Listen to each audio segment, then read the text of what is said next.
Deyirlər, ya sahibə zaman demək şirkdir. Niyə? Çünki ya sahibə zaman deyəndə o elədikləri qələti eləmirlər. Ya sahibə zaman deyən körpə başı kesməz. Ya sahibə zaman deyən millət qanı içməz. Ya sahibə zaman deyən hüquq tapdalamaz. Ya sahibə zaman deyən hicab açmaz. Ya sahibə zaman deyən hicaba qadağa qoymaz. Ya sahibə zaman deyən məscidə qadağa qoymaz. Ya sahibə zaman deyən Allaha qadağa qoymaz. Məlum məsələn, sən bunu qəbul eləməyəcəksən, eləyə də bilməyəcəksən.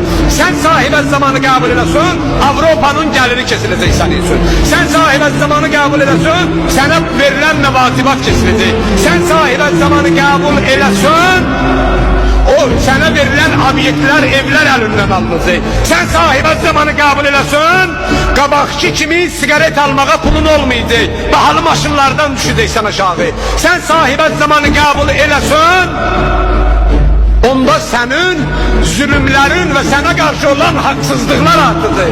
Çünki sahibə zamanı qəbul eləmək bugünkü zülüm dünyasında zülmə yox deməkdir. Və mən zülümləri qəbul eləyirəm deməkdir. Sahibə zamanı tanımayan bir nəfər göstərin ki, onun haqqını tapdıyıblar. Ona qarşı haqsızlıq eləyiblər. Ona niyə burada dayanmısan deyiblər. Tanıyırsınız belə bir qurum? Belə bir cərəyan, belə bir ümmət tanıyırsınız? Yoxdur o adam ki, gələ haqqı dana ona haqsızlıq ola.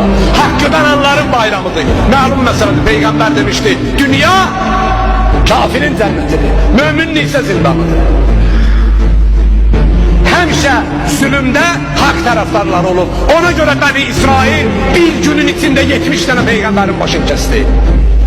Heç yerdə yoxdur ki, Peyğəmbərlər bir dənə Yahudi başı kəsiblər. Onlar Peyğəmbərlərin başını kəsirlər.